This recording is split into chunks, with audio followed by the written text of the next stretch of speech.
welcome to another edition of Houston Texans football. I am one part of your show, Ruben Calvillo. I am joined by Harley from TheLead and Mr. Houston Stressens himself. Harley, man, how's it going, man? How you feeling?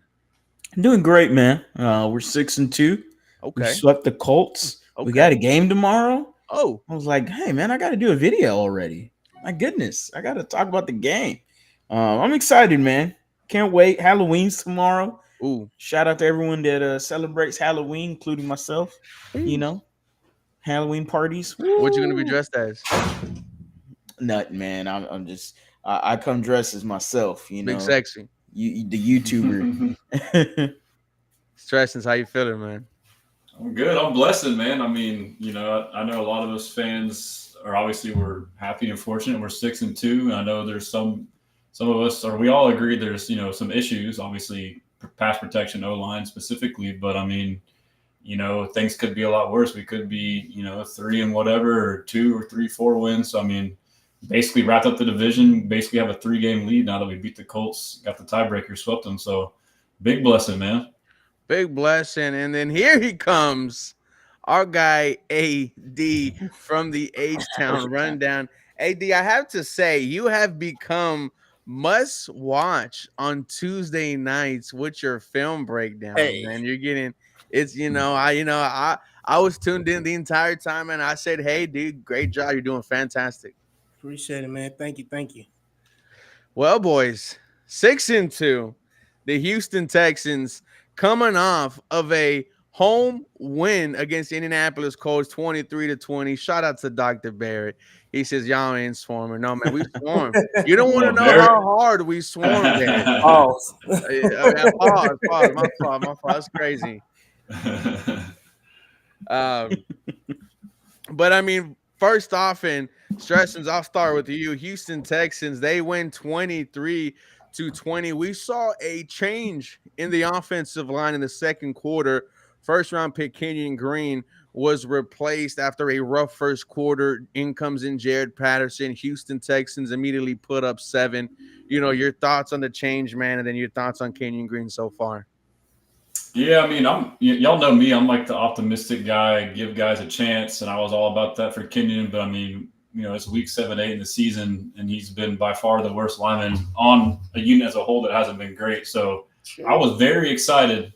I mean, you could probably put Juice up there, but I think There you go. Kenyon. That's what I wait on. I mean, Juice has been bad too, but I think Kenyon's been the worst. I mean, but I will say I was very surprised / happy they did it. It seemed like they had to. I mean, he was just giving up, basically unabated rushers to CJ. And after seeing one too many big hits, they pulled the plug. Jarrett Patterson comes in, one drive, albeit small sample size, does a great job, but then he freaking gets a concussion. At that point, I'm thinking, it's going to be Kendrick Green, but then back comes in Kenyon Green. So I don't know. And then obviously going into this game, we can talk about that later, but Kenyon Green's still starting over Kendrick Green. So maybe they think Kendrick Green ain't much himself, but I like the move. It's tough. Like, yes, we've seen some good out of him, but overall it hasn't been good. And, initially it was just all mental, but now he's kind of getting beat physically some too. But, we'll see what happens this Thursday with him at left guard, but it's definitely not good. And I should say, I mean, like AD pointed out, Juice has played bad. I do think the bookend tackles, LT and Titus, have played better than what people think. LTs, now that we got over those penalties, like we can realize like he's an elite pass pro protector. But a big part of the pass protection too is just the whole unit. It's the running backs and tight ends as well. So, but I like the benching. Hopefully we hold them accountable going forward. It felt like a breath fresh of air. And AD, I agree with you. It's not just Kenyon Green. I heard Locked On say you might need 3 new interior offensive linemen next year. And it's hard not to disagree with that take, man. Shaq Mason, he's getting up there in age. You could say, he's, the W word. I'll just go ahead and say washed if you want to go ahead and say that. Juice Scruggs has been struggling, man. You might need 3 new interior linemen.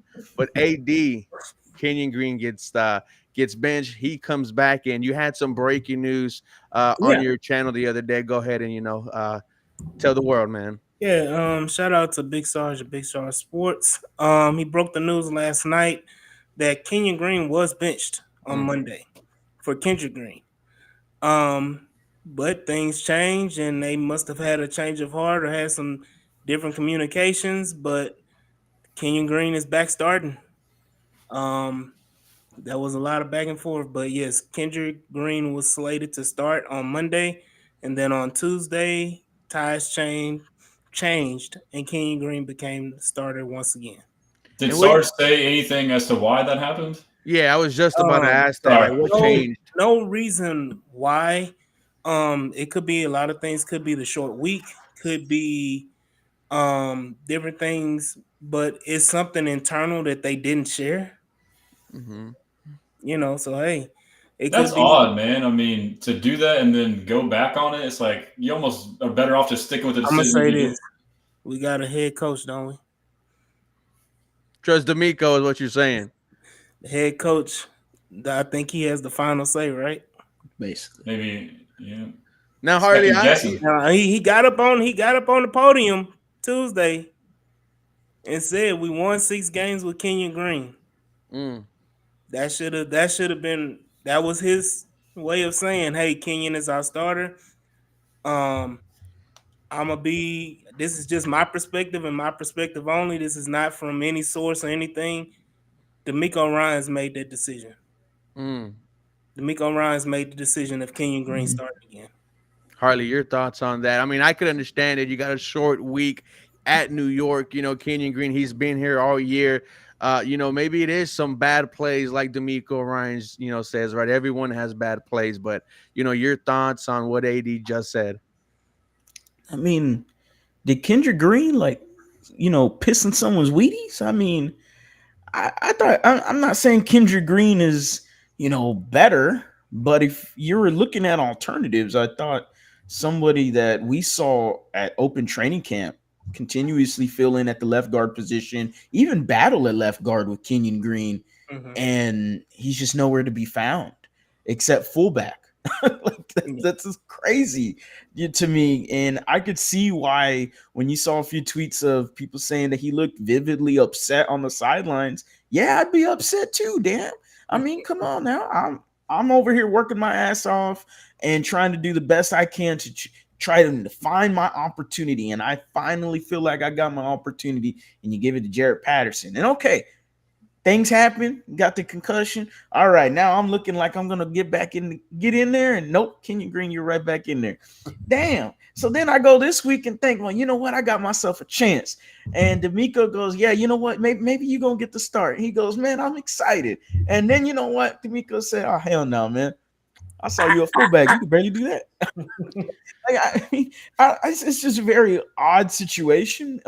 But I mean, he's not entirely wrong. You've already played so much with Kenyon Green already. To me, I think it's a short week. Kenyon Green knows he knows.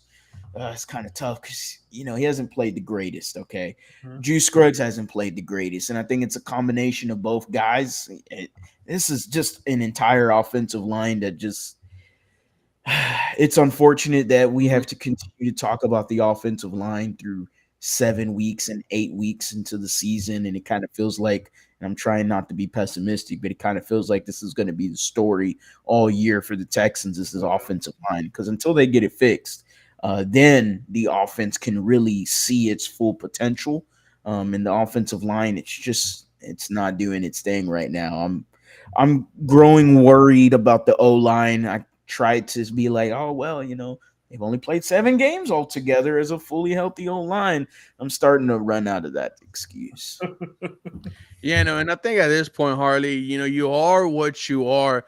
I don't think this Houston Texan offensive line is going to get better. I mean, the only thing I think they could do is just play with more passion, more fire, but that's just about it. This has probably been one of the, big disappointments, right? The excuse of they didn't play one single game together all year, was kind of why we thought they were going to be good, and all the investments, man. We'll just put an end to the offensive line because we could go on and go on. Stressings, we saw. Oh, 80, go ahead. I'm sorry. So, one comment. I see a lot of people upset at D'Amico. The same people that are upset with D'Amico has always been trust D'Amico. It has to be. Whatever it is, but when it's something you don't like, now you don't trust D'Amico. We gotta get away from that. It's either one or the other. Either you trust D'Amico wholeheartedly, or you don't trust him at all. Well, So this is the first time he's done something where you're like, okay. we For didn't me, say this that is my when he didn't bench Larry Tunsil for all them damn false starts. comparing benching Laramie Tunsil But I'm to just Yeah. benching Kenyon but Green. I'm That's just not saying even the it's same. different things as well. Dalton Schultz not being held accountable. Like we've talked about a lot of things of different players having lackluster moments and doing things that we're like, what the hell? And they just trot them right back out the next week. And it's the same old thing, and it's recycled, rinse, what do you call it? Wash, rinse, and repeat. It's the same thing. You don't see any wholesale major changes. The Miko as a core is that I put my guys out there. They're going to do, I trust them. I trust my guys. I'm going to ride with them till the wheels fall off until you can't anymore. Like But this is a different scenario because you're talking about like the franchise, CJ Stroud potentially getting injured because of someone being terrible at what they do. Like this is a little different, and like this is the first time that I think it's fair to say trust D'Amico, but then now he has this one issue. You're like, okay, like what are we doing, bro? But let me like say it would be bad if you continue to defend him with this. Like if you continue to defend him on the Kenyon Green not benching, right? But I mean, he's been consistent. Is what I'm saying is that he's been consistent with every single player, whether they're struggling he's a or not. player's coach. He sticks with them. Gives them more He than never throws them under the bus. He's going to ride with them till he can't ride with them anymore. And then you talk about CJ Stroud being injured. Anytime any NFL player steps out on the field, Gary, you played. It's a chance you're going to get hurt, and it doesn't matter. Yeah, but the chances with Kenyon Green on and off the field is like exponentially higher. Yeah, as the way like it I looks said, right now. I'm not trying to defend Kenyon Green because Kenyon Green has been bad. I've been a wholehearted supporter of Kenyon Green, and I've supported him getting benched in the middle of the game. He was bad.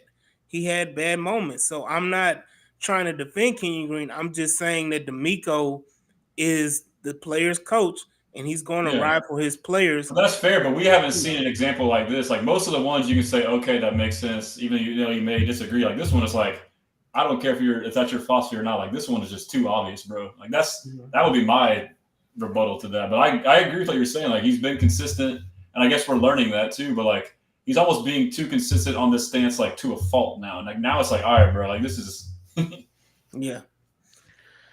Harley, man, like what do you think about that? Because I certainly think the fact that you have a franchise quarterback in CJ Stroud throwing the football, I feel like it has to be like I don't have time to wait for you to develop, man. When you saw some of the hits that he was taking from the right side, it scares you. And the fact that I feel like 10 people put the tweet out at the same time that he's going to get CJ Stroud killed, and I remember the days of Deshaun. I remember the days of David Carr, and both of those guys. They have a season on the top 10 all-time sack list. David Carr has 2 of them. It just gave me PTSD, dude. I like that they made the move. Yeah. I did like what AD said. I'm gonna trust D'Amico here because he's giving me no reason not to trust him. However, Harley, I wonder how long is the like the leash for Kenyon Green on Thursday night? Oh, yeah, that's definitely a good question. I mean, we already know that, and Big Sarge mentioned that they kind of flip-flopped already. So that to me is already like, okay, it's in the back of your mind. Hey, Kenyon, if you're not working out, and by the way, hey, Kenyon, here you go. You're going to go back to being the starter, and you're playing the Jets and Quinnen Williams, buddy. So good luck with that one. So it is what it is, man. Hey, but it's what's a short crazy? leash. What's crazy is that the way the NFL works and the league works and how life works, Kenyon Green will come out and have his best game he's ever had in his life. And everybody will be like, what the hell? I wish. I hope so. Then we'll be in this conundrum of, damn, do we keep Kenyon out there? He just locked down Quinnen Williams, one of the best defense tackles in the league, or do we bench him again because he was ass for 3-4 weeks in a row? I hope that's the case. I'll be so happy. D'Amico will be happy. I told y'all. I'll be happy. Dude. He did come back and play, better, than what Yeah. he was in the first quarter. So hopefully, being bench was like, hey man, we got to get it together, and he knows what it's like to play, football in Texas. It means the world here, man. So Mhm. we got to get it going. We're wishing you the best, Kenyon. Another huge loss for the Houston Texans. Tressens, wide receiver Stephon Diggs tearing his ACL, and this is a pretty big loss. You already are without Nico Collins. You do get him back next week. But it feels like the injuries just keep on plaguing this Houston Texan offense. It was Joe Mixon for a couple of weeks. It was Nico Collins. You lost Brevin Jordan. And now, you are inconsistently without Damian Pierce due to Regorin. And now you lose Stephon Diggs to an ACL tear, man. It has not been easy for this offense. Yeah, I mean it's devastating. I was holding out hope, like hoping it was like an MCL sprain. Spend the What? Me first too. week. I was praying, dude. I was praying like we I get it had back by myself the Chiefs. convinced. I didn't even want to entertain the idea. So when it broke, it hit me. I was like, "Damn, bro! Like no way." But yeah, I mean, obviously, he was productive for us. I think some people were saying he wasn't productive. Like, he was very productive, and he was a reliable target for CJ Stroud, especially on third downs. And he's somebody too that he'll be where he needs to be, and that he'll catch it. I mean, he's got the most dependable hands you can ask for. So that's a tough loss. I know instantly our thought is, okay, what's the move going forward? We can trade for a receiver, or we can stand pat with what we have in house. What we will do, I'm not sure. I tend to believe that we probably won't do anything, just knowing Nick Caserio's nature. He's kind of, a sit back and let things come to me type of GM opposed to like being aggressive and overreaching for stuff, overspending. But I think that they have good depth in the room. As far as like an immediate replacement for Diggs, the way I look at it, Stephon Diggs was our slot receiver. He played outside in two wide receiver sets, but any kind of 11 personnel or three wide receiver sets, he was the primary slot. I think his splits were like almost 50 to 60% in the slot. So if we were to replace him, it's going to be a slot guy, and the next two guys up are Robert Woods and John Mechie. I do want to say that I don't think fans are going to like this, but I think we'll see more Robert Woods than what we'd like to see. But I think it's not a bad thing. You talk about, like I just mentioned, a reliable, consistent guy. That's exactly what Robert Woods is. He may not be flashy or sexy as far as getting open really easy on routes or fast, but like he'll be in the right spot. If there's a hot read, he'll make the hot read. Given the way our offense has operated, there's a lot of guys not doing their job correctly and not executing. We cannot have that. We know for one thing with Robert Woods, he will do his damn job. He's a vet. But so I think there's a good mix between him and Mechie. And I think Mechie is a much better receiver in the slot. In the preseason, a lot of success you saw from him was in the slot. So I think there's a good mix there.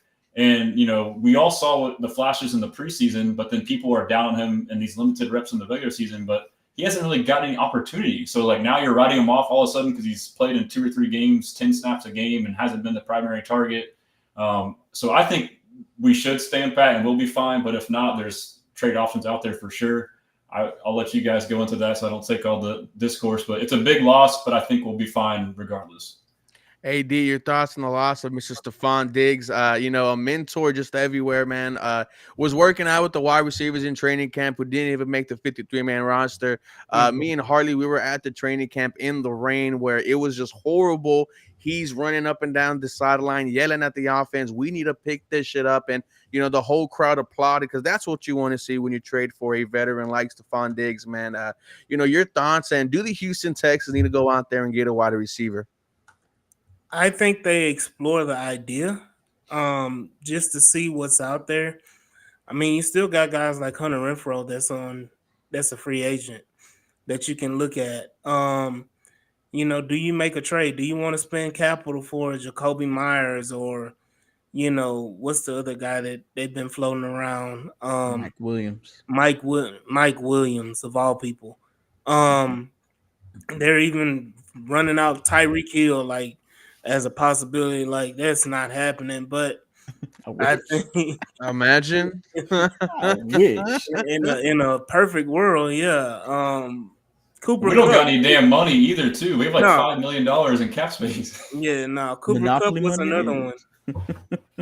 Cooper Kupp was another one that they floated around. But I mean, you always have to do your due diligence and explore the idea and look and see what's out there and what's available and what the price and cost and everything would be But I mean, you got talented guys in that receiver room. You got, Stresson's brought up Robert Woods. He's a talented guy, even though people have a distaste for him. But I mean, he gets the job done. He does what needs to be done. He's a lunch pail guy. Then you got John Mechie and Xavier Hutchinson, who are extremely talented. They just haven't had the opportunities. And I said it last night, like when you're talking about opportunities, we're not talking about just them running ghost routes in the Green Bay game or them just being on the field for rundowns, like actually having targets toward them during the game, meaningful targets at that during the game. That's what they haven't had since they've been in Houston.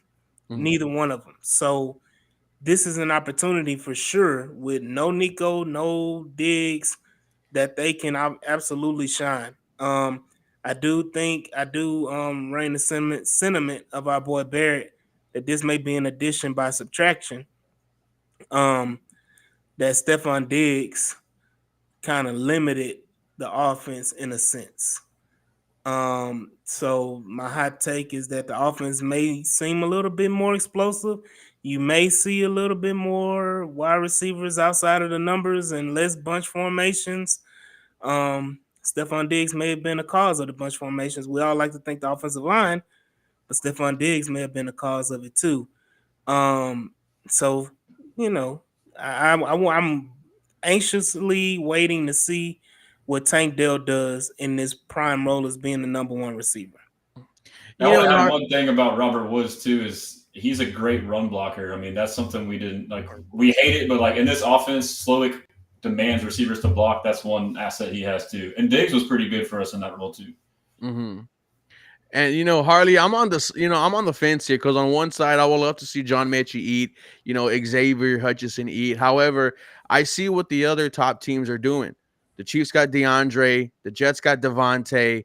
The Bills got Amari Cooper. The Ravens got Deontay Johnson. Do you think that could force Nick Casario to also make a move out there? Because I could see that potentially happening as well if you are serious about truly, contending and going places where you've never gone before. The NFL trade deadline is November 5th, Harley. So, a lot of things could happen in the next couple of days.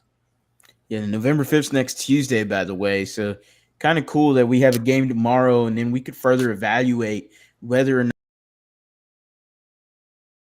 I'm talking about the crop of receivers we were just mentioning, Hutchinson and Mechie. Both of those guys, we're going to find out, okay, if they play well, then, hey, you might not take a look at wide receiver. You might not explore it unless it's just something super cheap. I just, when I look at the wide receiver market, I continuously just fixate on Jacoby Myers just because of the connection that Nick Casario has. He drafted him in 2019. Jacoby Myers really hadn't had like a legitimate 800-yard a season guy. Yeah, he hasn't really had a legitimate quarterback either, in his fairness. But no 1,000 yards from him. And to me, if you're going to get a receiver, you got to get somebody that, at least in my opinion, is better than Robert Woods. If they're not better than Robert Woods, then why do I need them? That's the only thing I would say. And I think Jacoby Myers, I would pretty confidently say he's better than Robert Woods, even though I like Robert Woods. I really do. I think he was a underrated, healthy player for the Colts game that nobody talked about enough of. Stresson's mentioned it. He's great in the run game. We've all mentioned it. He's just consistent. If you need 7 yards, he's going to get you 8. You need 6 yards, he's going to get you 7, and so on and so forth. That's what Robert Woods does. He's super consistent. He's going to always be there. And CJ Stroud, if he's in trouble, Robert Woods can be the guy. Oh, there he is. Boom, here's a little 5 yards, and let's keep the chains moving or whatever. Tank Dell's the number one primary. I'm excited to see it. Him and Sauce had some battles in the AAC as I spread my Houston Cougar fandom all over this Texans roundtable because I can't wait to see this, man. Sauce is having a down year too. Dude, he looked bad last week. And, before we move on, I will say this about Robert Woods. Last year in the first month of the season, I'm GOAT Houston Texans wide receiver, right? I'm going to mention Noah Brown like how Max Kellerman said, I want Iguodala. I'm going to say, give me Noah Brown, for his first couple of games. But I don't know if they make a move, man. I definitely think they might, have to with what the rest of the league is doing. If not, I completely understand. Stressing's another thing we have to talk about. We saw Indianapolis quarterback Anthony Richardson after an insane, play where he just threw for Lorenzo Fantacassi to the ground. Gets stuffed, paused by Jay Hansen, gets up, taps out. Now, I've never seen that before. You're older than all of us, bro. So, let us know your Don't do thoughts. that. I'm older than Garrett. I'm 30. I'm 36 today. So You got me. Hey! You got me by a little bit. Happy birthday, damn. Garrett. Happy All right, birthday, appreciate it, Gary. bro. Appreciate Let's it. go to the club, bro. Hey, if you get the okay from my wife, I'm there, baby. Yeah. So I'm sorry. What was the question? Was AR AR tapping out? Yeah, the Yeah, no, I've IR5 never tap seen out. that, bro. I mean, obviously, it's like common for like receivers. You run some gassers, you tap out. It doesn't make sense for you to run 50 yards back to the line of scrimmage. And we saw the play. Like, yeah, you can justify it. Like he was running for his life. He had to shed off some 200-pound D lineman, but the scenario would have been 3rd and long. Like it's just not like that. That speaks to like a deeper level, like just how you're built inside, bro. Like you don't want that from your quarterback. I saw a bunch of stuff on that. I forget who it was, but I think it was Luke Kuechly talking on Kay Adams' show. He's like, I play with Cam Newton. Like if you want to talk about a running quarterback having to shuck off, 300-pound linemen and this and that, like that dude did it like every play, and he never once tapped out. Like he would run his ass back to the huddle, tired as hell, and get the next play in. And then we all saw the clips with like Damian Woody and Rex Ryan. Like these are guys that have played and coached. Like they know like that's not, Shane Steichen waited too long, and they've played this game. They're in a messed up position. I mean, they should have benched him or not brought him back. If I was him, I would have kept him out and said his injury was worse than what it was, and let Flacco ride it out until he fizzled out. But they brought him back, and now he sucks. And now they're in a predicament. Like now it's like now his confidence is shook. It's like, am I good or not? And then I don't know. And then they're kind of behind the 8 ball now. AD, did IR5 lose the Indianapolis Colts locker room? And your thoughts on him actually admitting that he tapped out during the game. You even saw Zaire Franklin on the podcast, right? I saw that from Stretches, the clip he put out there. He was like, come on, man, you got to lie, in that situation. Yeah. I feel like he was trying to, get some brownie points, hey, like, I'm not going to lie to y'all. I was tired, but dude, that, that just set the entire NFL world, upside down, dude. So you think he lost the locker room? Is it over for him? Let me say this. How smart are you to not lie when you're supposed to lie? like this is a perfect opportunity to lie. Nobody would question it. Nobody would have said anything. You could have said, "Oh, I got the wind knocked out of me. Oh, whatever. I heard something. My hip. I felt something popping my ribs. Whatever. Anything. You could have just thrown anything out there. You don't tell the truth in that moment. You don't. You don't." As a player, I'm pretty sure a lot of those players looked at him like, dude, what the fuck? Like, what the hell? And I'm not certain that he lost the total locker room, because some guys, yeah, you're right, BG. Just don't say nothing. Don't say shit. And what you do is, I think you have those guys that ride for him because they, like, that's my boy, whatever. But a majority of that locker room is like, I can't trust you. I can't trust you right now.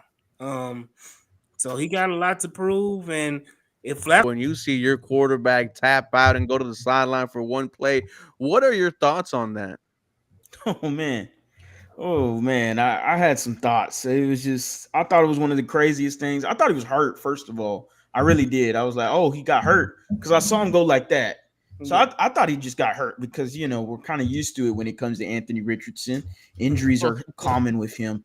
And so I was like, okay, well, he got hurt. And then, man, my dad was like, man, he don't look hurt. And I'm like, huh. And he came right back after one play. And, I was kind of like, and that's weird. Maybe he had a stinger, maybe he had, I'm trying to find something, like maybe he got the wind knocked out of, like AD said. That's ridiculous, man. That's absolutely bullshit, to be honest. I mean, you could imagine, I'd love to just tap my head when I'm at work, doing an overtime or whatever. Like, hey, sorry, man, I'm out. I got to take the rest of the day off real quick. Like, come on, man, you got blue collar people that work their ass off. They don't get no timeouts. They don't get nothing like that. I mean, come on, you get paid handsomely to play this game. You know how much we if we had the physical abilities like Anthony Richardson and how much heart that I have when I used to play football, but being 5'6", 5'7" don't get you nowhere, man. and hey, if I had something like Anthony Richardson, good looking, brother. You're good looking. Like That's all you matter. Come on, man. I ain't quitting on nobody, man. That's ridiculous. That's horse shit. I mean, every synonym you can think of. If I was a teammate, I mean, I wouldn't even think about being with him anymore, man. Like I'm out on him. Joe Flacco gonna come in. He gonna win a few games. Watch out. Cole's gonna win a few games with Joe Flacco. He been there, done that. Like we saw it already this year. We saw it last year with the Cleveland Browns. The man can still play some decent football. You just got to play good enough. He didn't play enough games. He needed the time to just get NFL coaching. Exactly. Like, what was wrong with having him sit down? And if anything, come on, like we've seen past success. You could have pulled up examples. Whether or not it would have worked, who knows? But you could have pulled up examples. People bent, sitting down, learning from guys. You had a Gardner Minshew, who, by the way, he was better than him too. I mean, come on now. Like two we had a Minshew. Say it. Yeah, two people were the reason why he played and started in the first place, and that's Chris Ballard and Jim Irsay. Jim Irsay. Yeah, those two. That's the whole. Jim Irsay is the one who said draft him, and now he said, "Hey, play him." Yeah, that just don't make sense. Like, why are you gonna play someone that only played 10 games? So that's why they say Cal McNair is a good owner. Like, even though he's kind of goofy, this and that, the one good thing about him is he stays the hell out of it. He lets the pros do what they're supposed to do. He's not like a Jerry Jones or a Jim Irsay or even these both the New York owners are both terrible. Where they're kind of that's why they're both dumpster fires. They got too much influence. You talking about me, Watcher? Jerry Jones. That if you let's cut it off. if you know, shout out to Jamie Foxx, man. Was it Jamie Foxx, right? Yes. Jamie Foxx. Oh yeah, the training camp. That shit was crazy. 8 inches is wild, bro.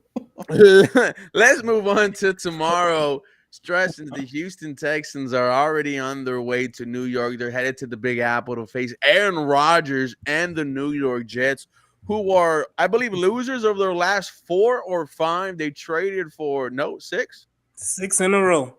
6 straight losses. I mean, it's just straight mid.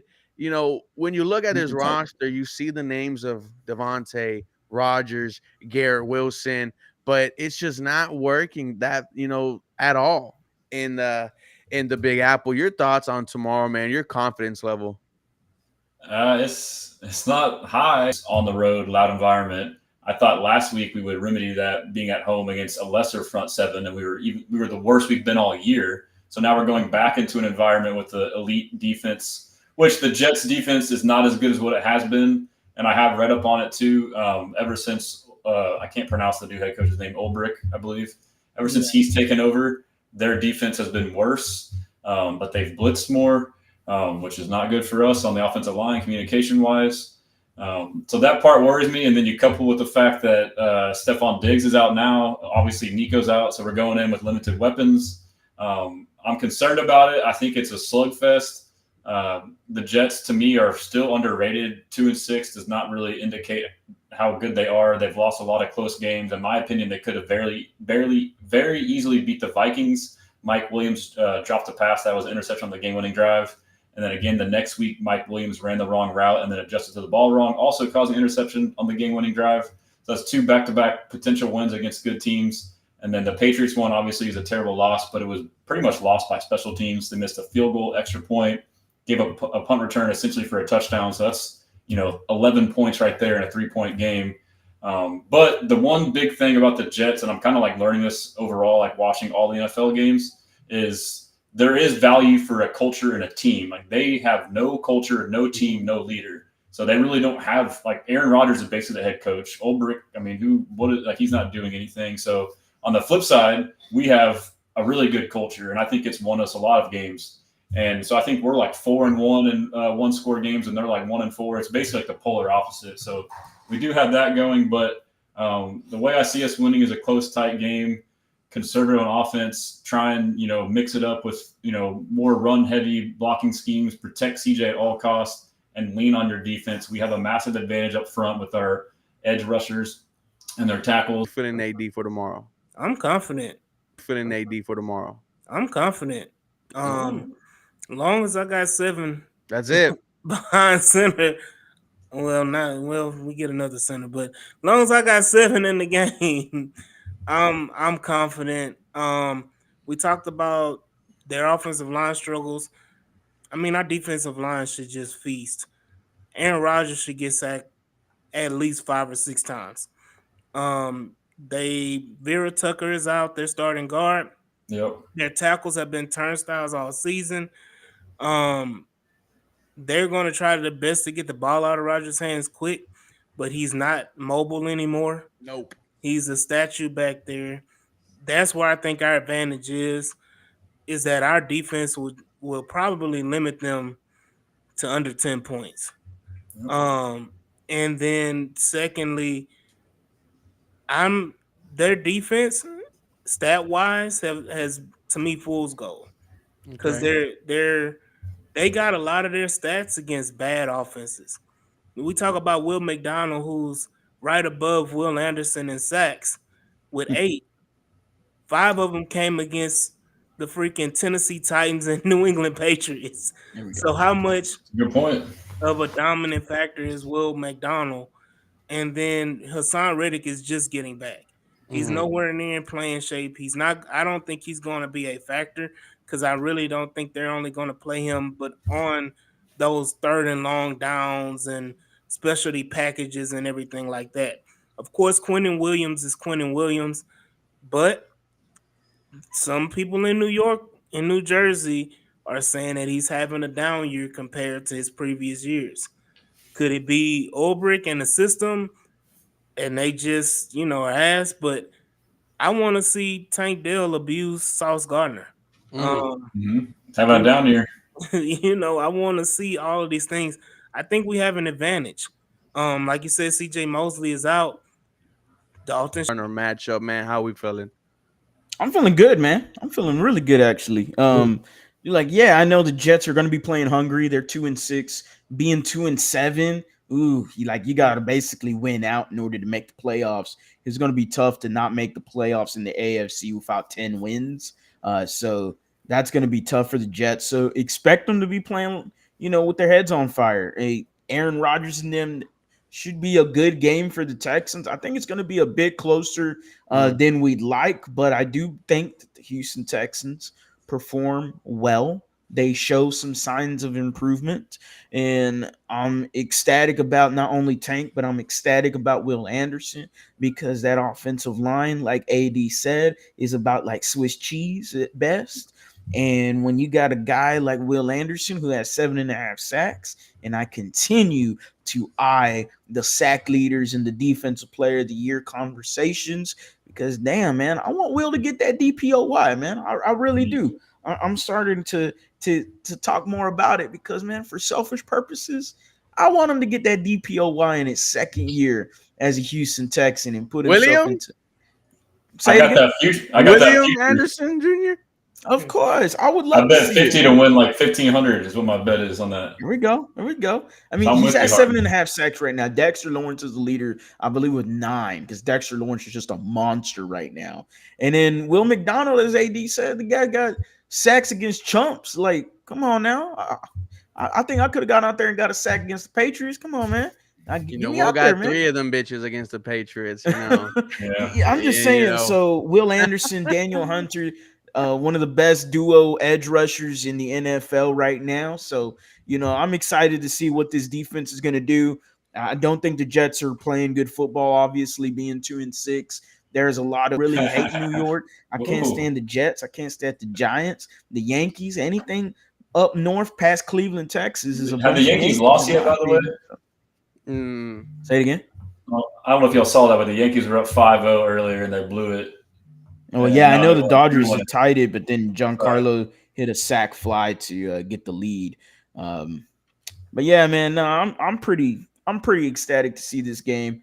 I want to see the Texans blow them out. There's been too much talk about the New York Jets and oh well, this is the game to turn it around. And I'm like, man, what's the disrespect for us? We are 6-2 and we're underdogs. Like, come on, man. Like 6-2 is 6-2. You can say whatever the hell you want. Oh, this ain't a regular 6-2 football team. It's a bad 6-2 football team. We 6-2. We had to We figure out somehow to get interesting. these 6 We wins. are a team. They're not a team. So, like, to your point, like we talked about, like a lot of what it too is like. Unfortunately, we've watched a lot of these primetime games, and they've been on freaking every single one of them. But like, they are super undisciplined. Like, they make the dumbest mistakes.